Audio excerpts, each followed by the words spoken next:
National conference ने जनता के हित में बात करनी ही नहीं है, जनता के मुद्दों पे आना ही नहीं है। अगर ऐसा होता तो ये अपने पार्टी मैनिफेस्टो के लेके बात करते। इन्होंने गरीब लोगों के लिए जो बातें की थी, जो वादे किए थे, ये उनको निभाने के लिए बात करते।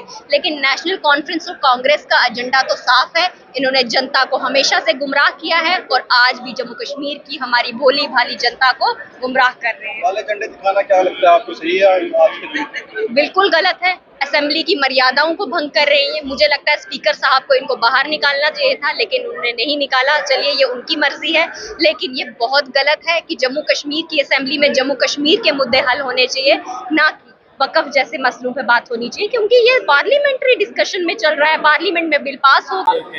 देखिए, आज हमने हाउस के अंदर, असेंबली के अंदर एडजर्नमेंट मोशन मूव किया था और वो बिल था कि हमें ये जो काला कानून है इस पे डिस्कशन होनी चाहिए, इस पे चर्चा होनी चाहिए। लेकिन बदकिस्मती की बात ये है कि वहाँ चर्चा नहीं हुई और शर्म आनी चाहिए भाजपा के एमएलए को।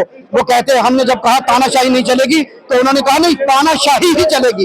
यानी वो मानते हैं भाजपा के एमएलए, हम तानाशाही के दम पर, डिक्टेटरशिप के दम पर, मेजॉरिटी के दम पर हम लोगों के जज्बात के साथ खेल रहे हैं। वो भी देखिए, जैसे आज क्वेश्चन आवर शुरू हुआ था और सारे जो हमारे बीजेपी के एमएलए उन्होंने कहा कि क्वेश्चन आवर चलने देना चाहिए, जो कि ट्रेडिशन है।